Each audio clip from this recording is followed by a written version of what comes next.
पालन पोषण करो। कर्ता दोषेण लिप्यते, कर्ता दोष से लिप्त होता है। तो 7 साल की बच्ची ने मेरे से पूछा, स्वामी जी ये जो चीजों के नाम हैं, गाय का नाम गाय, गधे का नाम गधा, घोड़े का नाम घोड़ा, पानी का नाम पानी, दूध का नाम दूध, आम का नाम आम, केले का नाम केला, अमरूद का नाम अमरूद, ये बिल्कुल एक्यूरेट है। मतलब गधे का नाम घोड़ा और घोड़े का नाम गाय कहीं नहीं है ना। सुअर को शेर और शेर को सांप कोई नहीं बोलता, सांप को ही सांप बोलते हैं, शेर को ही शेर बोलेंगे, गिद्दड़ को गिद्दड़ बोलेंगे। बोले ये ठीक ठीक नाम पहले किसने रखे? मैं चकरा गया, किसी ने पूछा ही नहीं था ये सवाल। 7 साल की बच्ची ने एडमिंटन में पूछा मेरे से, छोटी बच्ची। तो मेरे एकदम श्लोक याद आया, गुरुकुल के समय का श्लोक किया हुआ याद था उसने। अभी भी एक बात भूल गया था, बच्चों से पूछ रहा था, नहीं याद आया तो वो आ गया।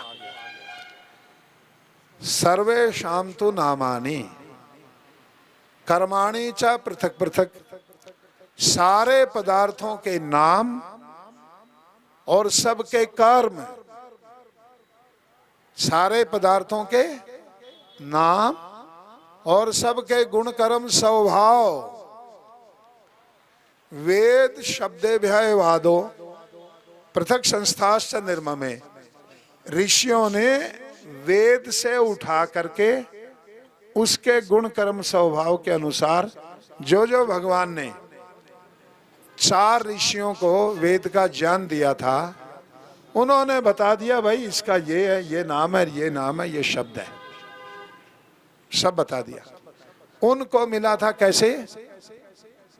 चित्र है, ऐसे नहीं मिला था, चित्रमय। जैसे जो औषधि का नाम है उस औषधि का चित्र भी साथ में ही था, हृदय में वेद के ज्ञान का प्रकाश करते हुए। नहीं तो उनको कैसे पता चलता? इसलिए जो संसार, इसलिए परमेश्वर का एक नाम क्या है? विचित्र है। बोलते हैं ना वो बड़ा विचित्र है, उसकी माया विचित्र है। एक नाम है ना विचित्र है। ये कैसे पढ़ा? जो किसी की कृति की नकल करे वो है चित्र। अब इस पुस्तक का किसी ने देख करके दूसरी पुस्तक बना दी, वो क्या है? चित्र। ये मैं एक बार आर्किटेक्ट, जो ये आर्किटेक्चर करते हैं, सिखाते हैं आर्किटेक्टिंग, इनके कॉलेज में गया, कॉलेज ऑफ आर्किटेक्चरिंग का। तो मैंने पूछा सबसे पहले, सबसे बड़े, सबसे बुद्धिमान और सबसे सुंदर रचनाकार ऐसे आर्किटेक्ट का नाम बताओ जिसकी नकल कर करके बाद में आर्किटेक्टों को नोबेल प्राइज मिले।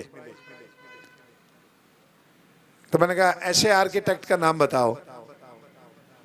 किसी ने कुछ नाम लिया, किसी ने कुछ लिया, 2 नाम लेके चुप हो गए। मैंने कहा ये तो नहीं। तो बोले आप बताओ फिर, हमारे तो इतने याद थे, हमारे हिस्ट्री पढ़ ली पूरी, गूगल करके देख लिया, ये तो 2-4 नाम ही है। मैंने कहा नहीं, इनमें से कोई नहीं है, इन्होंने भी नकल की है, इनमें से कोई नहीं है, इन्होंने खुद नकल की उस आर्किटेक्ट की। बोला ऐसा कौन है? मैंने कहा भगवान। जिसके चित्र की सारे नकल करें वो विचित्र है। जिसके चित्र की, पहाड़ की नकल करके पहाड़ बना दिया, जंगल की नकल करके जंगल बना दिया, झील की नकल करके झील बना दी, और रेगिस्तान की नकल करके रेगिस्तान बना दिया, सांप की नकल की तो सांप बनाया, पशु की नकल की तो पशु बनाया, अपने आप तो कुछ नहीं बनाया ना। तो पहला जो सृष्टि का जो ज्ञान है, जो वेद का ज्ञान प्रथम ऋषियों को मिला, वो चित्र भी साथ में है, नहीं तो वो तो कंफ्यूज हो जाते। अब अपामार्ग नाम है, विष का शमन करने वाली औषधि का नाम है, आजकल वो औषधियां जिनका नाम है वो परंपरा टूट गई। अब नाम तो है वेद में, लोक में वो नाम नहीं रहे, क्योंकि बीच में ये जो 1000 साल की गुलामी आई ना, और 2500 साल का पीछे अवैदिक मतों का, जो सनातन के विचारधारा के विपरीत अवैदिक मत थे, उनका प्रादुर्भाव हुआ, तो उनके कारण सब कुछ विलुप्त हो गया। महर्षि दयानंद जी महाराज का सत्यार्थ प्रकाश में लिखा हुआ देखना, कितनी शाखाएं गायब हैं, लुप्त हो गई। बस ये समझो कि 2% बचा है, और उस 2% का भी 99.99% किसी को पता नहीं, ना कोई पढ़ता ना देखता ना घरों में। थोड़े से लोग हैं 0.1% जो उसके लिए संघर्ष कर रहे हैं। तो कोई व्यक्ति, अब परम पिता परमेश्वर ने, जैसे मैं बोल रहा था ना, माता पिता कहते हैं बच्चे को ज्यादा शाना मत बन, पागल मत बन, बेवकूफ मत बन। तो भगवान ने क्या कहा? भगवान ने भी तो कोई उपदेश दिया होगा ना भाई, ये मत बनना, वो मत बनना, ये मत बनना। तो भगवान ने कहा माँ अहिर्भू, सांप मत बनना, सांप नहीं बनना तूने। अच्छा, इंसान सांप बन सकता है? इंसान तो इंसान ही रहेगा ना, सांप कैसे बनेगा? सर्प का डसा हुआ तो बच जाता है, और इंसान का डसा हुआ बचा नहीं। शकुनी ने डंक मारा था, 18 क्षौणी दल यहीं खप गया। शकुनी का डंक था वो,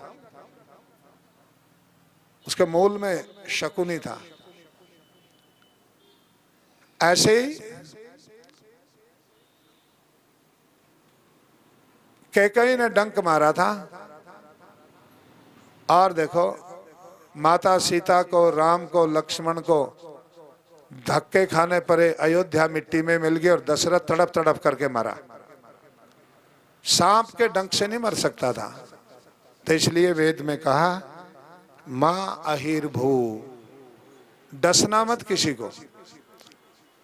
हम इतनी बुरी तरह से डसते हैं कि अगले का सौभाग्य है कि बच जाए तो बच जाए। फिर आगे और कहा माँ प्रदाकु भू, भेड़िया भी मत बनना। भेड़िया बनेगा तो त्राहिमाम मच जाएगी। भेड़िया क्या, छुप के वार करता है, सामने नहीं आता। शेर तो सामने से आता है, भेड़िया छुप के करता है। जो जो छुप के किसी के पीछे निंदा, चुगली, बुराई, चरित्र हनन कुछ भी करते हैं तो भेड़िया ही है। ऊपर से मीठा मीठा बोलेंगे, भीतर से कुछ और कपट रखेंगे व्यवहार में, तो वो भेड़िए की वृत्ति है। ऐसे डसेंगे, हानि पहुंचाने का प्रयास करेंगे। किसी के कर्म माड़े भी हैं ना, तो वो भोगेगा, हम उससे बचे। क्या पता इतने माड़े हो ही नहीं जितने हम व्याख्या कर रहे हैं। अब ये तो करने वाले को पता या भगवान को पता सही सही। तो कौन कितना झूठ बोलता, हमारे पास क्या पैरामीटर है? या तो बोलने वाले को पता या भगवान को पता। हम कहीं सुनी बातों से कई बार ऐसे निर्णय कर लेते हैं जिससे हमारे मन की वृत्ति खराब हो जाती है, और उससे सामाजिक हानि बहुत होती है। तो वेद में है माँ अहिर्भू, माँ प्रदाकु, भेड़िया भी नहीं बनना। तो क्या करें? घृतस्य कुल्या, अच्छाई ऐसे अपने जीवन में ले लो जैसे घी से मुंह में घी भरा हुआ हो। अच्छा, ये तो सर्व सिद्ध है। मेरे को अभी कुछ दिन पहले, लगभग 7-8 साल पहले समझ में आया सत्यमेव जयते का नाम मतलब अर्थ क्या है। मैं ये देखूं कि वकील हर रोज झूठे मुकदमे जिता रहे, जज भी हर रोज झूठे मुकदमों को ज्यादा जिता करके निर्णय दे रहे हैं, क्योंकि उनके सामने सच्चाई आती नहीं। और ऊपर लिखा है कि सत्यमेव जयते। ये क्या है? हर रोज जीत रही है झूठ, और ऊपर लिखा हुआ है अदालत में और सब जगह, हमारे तो राष्ट्रीय चिन्ह में सत्यमेव जयते। इसका क्या अर्थ है? इसका अर्थ ये है, जब वकील का अपना मुकदमा होता है ना, तो वो कौन से वकील के पास में जाता है? दूसरे वकील से पैसे लेकर के झूठ को जिताने वाले के लिए या सच के साथ में अड़ने वाले के लिए? जब उसका अपना पर्सनल मुकदमा होगा, परिवार का होगा, तो वकील खुद झूठा रहा सारी उम्र, तो वो कौन से वकील को ढूंढेगा? झूठे को या सच्चे को? किसको ढूंढेगा? ये अर्थ है सत्यमेव जयते। झूठा भी सच को ढूंढ रहा है। किसको ढूंढ रहा है? झूठा। तो किसकी जीत हो रही है? ये अर्थ है। पहले मैं कुछ और सोचता था, मैंने कहा रोज सुबह से शाम तक झूठ है, पैसे लेकर के, दूसरे के वकील को पैसे दे करके, कोई कोशिश करता है जजों तक भी पहुंचने की, पर ईमानदार जज अपने पास फटकने नहीं देते। तो मैंने कहा इसका अर्थ क्या है? तब समझ में आया बहुत बाद में कि जब अपने ऊपर व्यवहार की बात आती है तो बच्चों चुप रखो। जब अपने ऊपर बात आती है तो जीत किसकी होती है? मतलब ढूंढते किसको है? पानी मिला करके दूध बेचने वाला जिस दिन अपने घर में खीर बनाएगा, और दूध के दो अड्डे हैं, एक पानी मिला करके बेचने वाला, एक शुद्ध दूध बेचने वाला, तो खुद पानी मिला करके बेचने वाला घर में अपने कौन सा दूध लाएगा? पानी मिला हुआ या शुद्ध? ये अर्थ है सत्यमेव जयते। जब अपने ऊपर बात आई तो बिना मिलावट का लाया। जो मेडिकल लाइन की, मेडिकल प्रोफेशन की नकली दवाइयां बनाते हैं लोग, नकली, और एक असली बनाता है, तो खुद के परिवार का व्यक्ति बीमार होगा, वो बाजार में आएगा और उसे पता है ये तेरे वाली दवाई नकली रखी है, थोड़े पैसे की है, और असली वाली दवाई ज्यादा महंगी है, वो वहां रखी है, पर दवाई कौन सी खरीदेगा? नकली है असली? ये अर्थ है सत्यमेव जयते। जीत किसकी हुई? झूठा मिलावटखोर जब अपने ऊपर आती है तो किसको खोजता फिरता है? सच्चाई को। तो इसलिए महर्षि मनु ने कहा, व्यास ने कहा धर्म की व्याख्या करते हुए, आत्मना प्रतिकूलानि मां परासमाचार। जैसे तू खुद सच्चाई तेरे ऊपर जब खुद के ऊपर आती है ना, तो तू सच्चाई की तरफ भागता है, ऐसे सारी उम्र सच्चाई का व्यवहार कर। तो चलो आहुति डालेंगे। ओम विश्वानि देव सवित्र दुरितानि परासुव यद्भद्रम तन्नया। ये बहुत उत्साही बालक है और समाज सेवा का और सामाजिक प्रतिष्ठा का और समाज में लोगों के साथ बिल्कुल अपने परिवार की तरह एक संबंध स्थापित करके, और इन्होंने बहुत लंबे समय से समाज सेवा में अपना जीवन लगाया हुआ है और सामाजिक व्यक्ति हैं। परमेश्वर की कृपा है इनके ऊपर, धन धान्य ऐश्वर्य सभी चीज़ों से घर परिवार पूर्ण है, और बुद्धि भी इस समय तक ठीक है। नहीं तो व्यक्ति की द्वेष बुद्धि हो जाती है, और द्वेष बुद्धि संसार में विनाश का मूल है। चीज़ें तो बहुत बढ़िया है, उसका एक बात आपको एक उदाहरण दूंगा। भेड़ों के बीच में एक गठड़ी घास डाल दो, आराम से खा के एक दूसरे के ऊपर गर्दन रख के मजे से बैठी हुई मिलेंगी। कुत्तों के बीच में एक टोकरी रोटियों की डाल दो, तो रोटी तो यूं की यूं पड़ी रहेंगी, कान और पूंछ खा जाएंगे एक दूसरे की, रोटी नहीं खाएंगे। क्यों?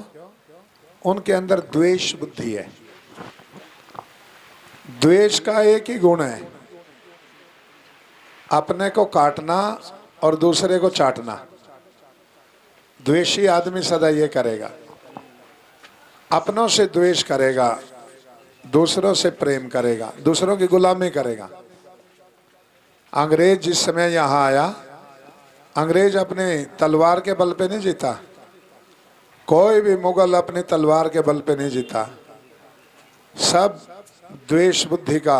इवन सिकंदर है, पौरुष के पास में जब लड़ने के लिए आया तो कई महीने तक सिकंदर का आम्बी नरेश ने वहाँ ठहराया, उसका खाने पीने का प्रबंध किया और पौरुष के खिलाफ उसे सहायता प्रदान की।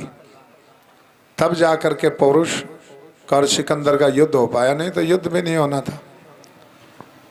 तो सबसे बुरी जो मनुष्य के जीवन की डायन है जो, वो है द्वेष।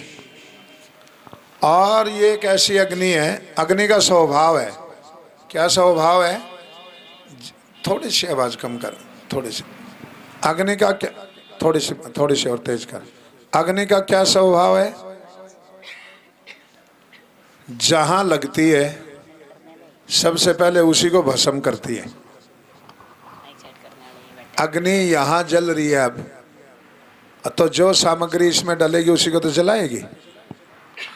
जो लाला की दुकान में सामग्री रखी है उसको क्यों जलाएगी? तो द्वेष की अग्नि भड़कती है हमारे अंतःकरण में, हमारे हृदय में, हमारे मन में, हमारे भीतर। तो सबसे पहले हमारा ही काम तमाम करती है, हमें ही जलाती है।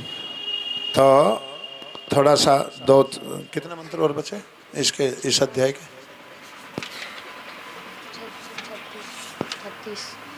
ठीक है, 10 मंत्र और बोलेंगे, फिर प्रवीण को सम्मानित करेंगे। एक बार मंच पे चढ़ा दे या बोला स्वामी जी झगड़ा हो जाएगा। मैंने कहा ना, झगड़े नहीं करेंगे। तो मैं चारों वेदों की संगीता लेकर के गया उसके पास। मैंने कहा महाराज हाँ ये लिया है मैं चारों वेद, बताओ कौन से का सीक्रेट है आपके पास? तो कौन से का कोड जानते हो, सीक्रेट कोड? एकदम दंग रह गया, बोला ये किसने चढ़ा दिया ऊपर?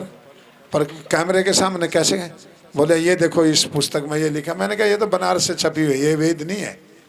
बोला कुछ तो है। मैंने कहा हाँ पुस्तक है। इतने में नीचे से महिला को इशारा कर दिया उन्होंने, 5-7 महिलाएं चढ़ गई ऊपर आके, हमसे बात करो, हमसे हमसे। तुम क्या जानो महाराज का आशीर्वाद। इसने जब से आशीर्वाद दिया मेरा पति विदेश चला गया, मेरा बेटा। मैंने कहा अच्छा कबूतरबाजी का भी काम करता है, मानव तस्करी भी करता है साधु? तो बोला नहीं नहीं नहीं कैमरे बंद करो। कहता ये ये कौन चढ़ गया? तो उसने, और वो युधिष्ठिर, भीम, कर्ण, अर्जुन सारे उसके साथ में लग रहे। भीम भी और वो भी बैठा, सब गर्दन नीचे लटका के। ऐसा तो युधिष्ठिर जुए में हारने के बाद भी मायूस नहीं हुआ जैसा उस दिन हमें देख के मायूस हो गया। तो अंत में मुझे पता था ये इनके पास में है तो कुछ नहीं, और शास्त्रार्थ अभी भी है। और उस मूर्ख को ये पता ही नहीं चला, उसने अपनी बड़ाई में वो यूट्यूब पे डलवा दिया। बाद में उसको बड़ी लानते पड़ी उससे। उसने सोचा कि ये तो मेरा अच्छा मेरे लिए है। तो ये जनता का कोई कसूर नहीं है। जनता तो धार्मिक है, भारत की जो प्रजा है ना वो धार्मिक है। ये धर्म परोसने वालों का कसूर है। बच्चे तो भूखे हैं, यदि बीमार हैं तो वो माँ का कसूर है। भोजन उसने गलत परोस दिया, मैला कुचाला सड़ा हुआ गंदा भोजन यदि परोसेगी तो परिवार बीमार हो जाएगा। गुरु भी यदि पाखंड अंधविश्वास परोसेंगे तो समाज बीमार हो जाएगा। तो आज धार्मिक रूप से समाज बीमार है क्योंकि पाखंड अंधविश्वास। ये अभी वो शंकराचार्य जी महाराज ने देखो कैसा बयान दिया कि आर्य समाज को, बुद्ध के मानने वालों को, इनको इसमें कुंभ के मेले में जगह नहीं देनी चाहिए क्योंकि ये गंगा में नहाने से पाप की मुक्ति नहीं मानते। पाप की मुक्ति तो कोई भी नहीं मानता। पानी में नहाने से पाप उतर जाए ये तो कोई मानता ही नहीं, और ना कहीं शास्त्रों में लिखा है। इवन आदि गुरु शंकराचार्य नहीं मान रहे कि गंगा में स्नान करने से पाप की मुक्ति हो जाएगी। ये पाप के मतलब मैं तो ये समझता ही नहीं कि इतने बड़े पद को पाके, पद ही पद है, विद्या तो नहीं है। जो आदि गुरु शंकराचार्य को विद्या थी, अब वैसी विद्या तो किसी में नहीं है ना। अब तो पता नहीं कितने तो शंकराचार्य बना लिए लोगों ने, अपने नाम के पीछे रख लिया। पर इन्होंने यदि मनुस्मृति पढ़ी होती, क्या नाम है, अविमुक्तेश्वरानंद जी महाराज, यदि इन्होंने मनुस्मृति पढ़ी होती, महर्षि मनु का वचन पढ़ा होता, तो ये ऐसी मिथ्या और मतलब जड़तापूर्ण और मूर्खतापूर्ण बयान कभी ना देते, कभी भी ना देते। महर्षि मनु कहते हैं अद्भिगात्राणि शुद्ध्यन्ति, शरीर को शुद्ध करने का काम पानी का है। शरीर का पाप क्या है? मैल। शरीर का पाप क्या है? मैल। तो वो शरीर का मैल उतारता है। पानी का तो एक ही काम है। हाथ मैले हो जाते हैं हमारे, भोजन से पहले किससे धोते हैं? घी से, पानी से, और भोजन करने के बाद पानी से। कपड़े मैले हो जाएं, पानी से। घर का फर्श मैला हो जाए, पानी से। और बर्तन मैले हो जाएं, वो भी पानी से। जो कुछ भी चीज मैली होएगी वो पानी से साफ हो सकती है। पानी की ज्यूरिडिक्शन है, पानी का कार्य क्षेत्र है क्या? शरीर। भौतिक चीजों को, दिखने वाली चीजों को साफ करेगा। तो इसलिए महर्षि मनु ने कहा अद्भिगात्राणि शुद्ध्यन्ति, शरीर शुद्ध होंगे पानी से। तो फिर मन का मैल क्या है?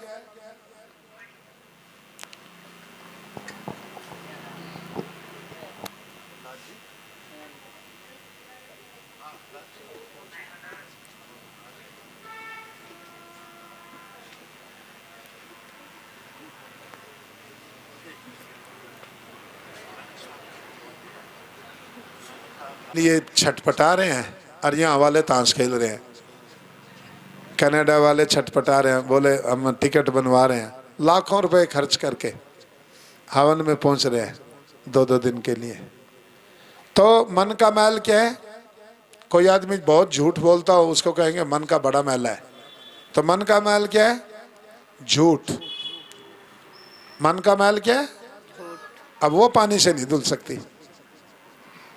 यदि मन पानी से धुल जाता तो अविमुक्तेश्वरानंद जी महाराज झूठ ना बोलते कि गंगा में नहाने से पाप की मुक्ति होती है। इससे बड़ा क्या झूठ हो सकता है?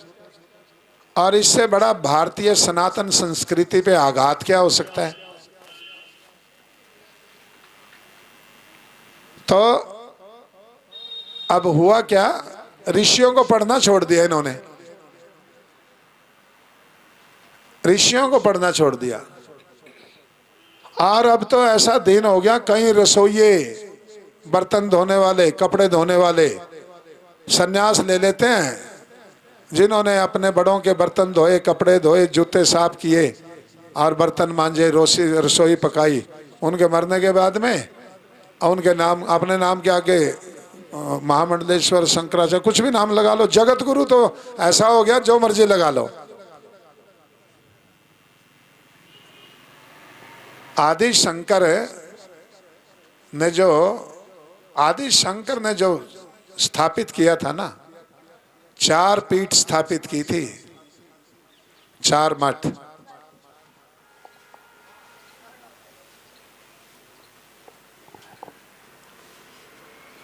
चारों 4 वेदों के लिए। अब अविमुक्तेश्वरानंद जी महाराज ने वेद पढ़े होते तो ऐसा मूर्खतापूर्ण बयान थोड़ी देते कि भाई इससे तो गंगा में नहाने से तो पाप की मुक्ति नहीं होती है। हम मानते होती है और ये मानते होती नहीं। हम कहाँ कह रहे हैं? महर्षि मनु कह रहे हैं अद्भिगात्राणि शुद्ध्यन्ति मनः सत्येन शुद्ध्यति। मन का मैल उतरेगा सत्य व्यवहार से, सच बोलने से मन साफ हो जाएगा। दो झूठे व्यक्तियों का झगड़ा हुआ और दोनों बाद में सच बोल गए तो मैल खत्म, झगड़ा खत्म। ये महर्षि मनु की बात कह रहा हूं, ये संपूर्णानंद और महर्षि दयानंद की बात नहीं है। मनः सत्येन शुध्यति और विद्या तपोभ्याम भूतात्मा। विद्या से और तप से आत्मा पवित्र होती है। आत्मा का तपोभ्याम आत्मा, विद्या तपोभ्याम आत्मा, और बुद्धिर ज्ञानेन शुद्धति। बुद्धि जो है वो ज्ञान से शुद्ध होती है। तो या तो ये कहे, मैं तो आज मेरे ऐसे ध्यान आ गया, मैं वैसे किसी पे टिप्पणी करता नहीं, या तो अविमुक्तेश्वरानंद जी महाराज जो शंकराचार्य की पीठ पर उस पद को धारण किए हुए, या तो ये कहें कि ये महर्षि मनु की बात गलत है। मनु को गलत बताएं, या तो कहो कि मनु ने ये बात गलत कही है, या अपने ये शब्द वापिस लें कि पानी में नहाने से या कोई गंगा स्नान करने से आदमी के सारे पाप माफ हो जाते हैं। पाप मुक्त कैसे होएगा? परमेश्वर कहाँ जाएंगे फिर? परमेश्वर की कर्म फल व्यवस्था कहाँ जाएगी? फिर तो ठीक है, सारे डाकू, सारे चोर, सारे रिश्वतखोर, सारे छली कपटी बलात्कारी व्यभिचारी नशे का व्यापार करने वाले सारे अविमुक्तेश्वरानंद जी महाराज को अपना नेता मान लें और ये उनको ले करके जाएं और गंगा में डुबकी लगा लगा करके पिछले पाप खत्म करते रहें और आगे करने का सर्टिफिकेट देते रहें। अविमुक्तेश्वरानंद जी महाराज को सारे संसार से पापी बुलाने चाहिए। फिर ये जो नीरव मोदी और ये जो यहाँ के वो माल्या जो यहाँ के पैसे लेकर के भाग गए ना, और ये जो दाऊद इब्राहिम और ये बैठे हैं बाहर, और ये जो उग्रवादी हैं यहाँ सिमी वाले और पॉपुलर फ्रंट वाले, popular front of India PFI वाले, और ये जो चोर उचक्के, ये जिन्होंने रिश्वतखोरी का पैसा भ्रष्टाचार का पैसा बाहर विदेशों में जमा कर रखा है, और यहाँ भी जिनका 2 नंबर का पैसा लगा रहता है, तो स्वामी अविमुक्तेश्वरानंद जी महाराज को इन सब को बुलाना चाहिए कि आओ भाई, तुम क्यों डरते हो पाप करते हुए? आओ, मैं तुम्हें गंगा में डुबकी लगवाऊंगा, तुम्हारे पिछले पाप माफ करवाऊंगा, और आगे जा करके फिर करके आओ, और मैं यहीं बैठा फिर करके आओ, मैं फिर डुबकी लगवाता हूँ, फिर तो मैं माफ करवा दूंगा, पाप सारे खत्म करवा दूंगा। इससे बड़ा मूर्खतापूर्ण बयान एक साधु का क्या हो सकता है जो अपने आप को शंकराचार्य का अनुयायी मानता है? या तो वेदों को झूठा बताए। वेद कहते हैं पक्तारम पक्वा पुनरावशीति। जैसे कोई अपने बर्तन में खिचड़ी पकाता है तो खिचड़ी खाता है, खिचड़ी की खीर नहीं बनी आज तक। जो अपने खेत में गेहूं बीजता है तो गेहूं ही काटता है, गेहूं का गन्ना नहीं बना। तो अब या तो वो कहें कि चारों वेद झूठे, क्योंकि वेदों में तो कहीं नहीं लिखा कि पानी में स्नान करने से पाप दूर होते हैं। हाँ, इतना लिखा है पानी में स्नान करने से शरीर का मैल दूर होता है, कपड़ों का मैल दूर होता है, मैल उतरता है। तो और जिसकी जहां पहुंचनी वहां उसका प्रभाव नहीं। पानी पाप लगता है अंतरात्मा को, भाई मन में पाप का संस्कार जमा होता है, फल उसका आत्मा भोगता है। तो मन तक तो पानी की पहुंच ही नहीं है, पानी की पहुंच तो शरीर तक है। तो या तो अविमुक्तेश्वरानंद जी महाराज को यह कहना चाहिए था कि ये मनु महाराज गलत हैं, वेद गलत हैं। स्वयं रामचंद्र जी महाराज लक्ष्मण को कह रहे हैं कि ये इतना बड़ा जो ये हमारे ऊपर दुखों का पहाड़ टूट पड़ा जंगल में जब सीता माता को ढूंढ रहे हैं, बोला लक्ष्मण ये जरूर मेरे कोई पिछले जन्म के कर्मों का फल है। स्वयं रामचंद्र जी महाराज अपने आप को ये कह रहे हैं कि ये कर्मों का फल है, चलो छोड़ो, पौराणिक कथाओं में तो भीष्म पितामह गंगा पुत्र है, ये पौराणिक कथा है जैसी, इनमें तो भीष्म स्वयं गंगा पुत्र है। तो तुम गंगा में डुबकी लगाने से पाप से मुक्ति मानते हो और उसे स्वयं गंगा का पुत्र होकर के भी अपने कर्म का फल भोगना पड़ा। यही इसमें कुरुक्षेत्र के मैदान में हम तो मानते नहीं कि कोई नदी का बच्चा पैदा होता है, पर पौराणिक कथाओं में भीष्म पितामह को गंगा पुत्र माना है। ठीक है, गंगा नाम की माता थी उनकी, महिला, उनकी माता का नाम गंगा था, पर वो गंगा नदी नहीं थी। तो गंगा पुत्र भीष्म तो स्वयं कर्म का फल भोग रहे हैं, अपने पाप का फल भोगा। उन्होंने हस्तिनापुर में जुआ होने दिया, ये उनका पाप था, क्योंकि वो संरक्षक थे राज्य के। द्रौपदी का अपमान होने दिया, ये उनका पाप था, भीष्म पितामह का ये पाप था। और पांडवों के साथ इतना अन्याय हुआ, लाक्षागृह में जला के मार दिए होते, तो वो चुप रहे, जैसे घर की शांति बनी रहे, ऐसे बूढ़ा जैसे चुप रहता है। तो उन्होंने कर्म का फल अपने भोगा भी। तो भारत की जनता का कसूर नहीं है, ये भारत की जनता को जो पाखंड अंधविश्वास और के सहारे बिना विद्या का जीवन व्यतीत करके सारे भौतिक सुखों के सागर में गोते लगाने की भावना वाले जो धर्म गुरु हैं, इनका कसूर है। ये मिसलीड करते हैं, ये पाखंड अंधविश्वास तो ये फैलाते हैं। बहुत उच्च कोटि के विद्वान शंकराचार्य की गद्दी पर बैठे, बहुत विलक्षण प्रतिभाएं आई, पर ऐसे लोगों के द्वारा ये आदि गुरु शंकराचार्य का अपमान है। अविमुक्तेश्वरानंद जी महाराज ने ये जो बयान दिया कि पानी में नहाने से, स्नान करने से और गंगा के जल में स्नान करने से पाप मुक्त होता है, ये तो आदि गुरु शंकराचार्य का अपमान है। आदि गुरु शंकराचार्य नहीं मानते कि पानी में नहाने से कोई पाप उतर जाएंगे। पढ़ के देखे ये, यदि इनको पढ़ना आता है तो साहित्य पढ़ करके देखें। तो भारत के ये सनातन परंपरा का, सनातन ज्ञान का, सनातन संस्कृति का अपमान है। छोटी छोटी बात पे राजनेताओं के ऊपर उंगली उठाएंगे कि राजनेताओं ने, योगी जी पे उंगली उठाएंगे, कभी मोदी जी पे उंगली उठाएंगे, मोदी जी ये नहीं कर सकते, योगी जी ने ये नहीं किया, वो नहीं किया। आप भी तो शंकराचार्य हैं, आपका काम था धर्म का प्रचार करना, सोने के सिंहासन पे बैठना आपका काम थोड़ी था। आपका काम था आदि गुरु शंकर की सारी विचारधारा को जनता के बीच में ले जाना, वेद की विचारधारा को बीच में ले जाना, छुआछूत, ऊंच नीच, ये जाति पाति के खिलाफ समाज में उठ करके काम करना। आपका काम था अज्ञान को, अविद्या को, अन्याय को, अत्याचार को, भ्रम को, पाखंड को, अंधविश्वास को समाज से दूर करना। आपने अपना काम किया नहीं, योगी और मोदी के काम पे उंगली उठा रहे। पता नहीं कौन सी बुद्धि से संचालित है।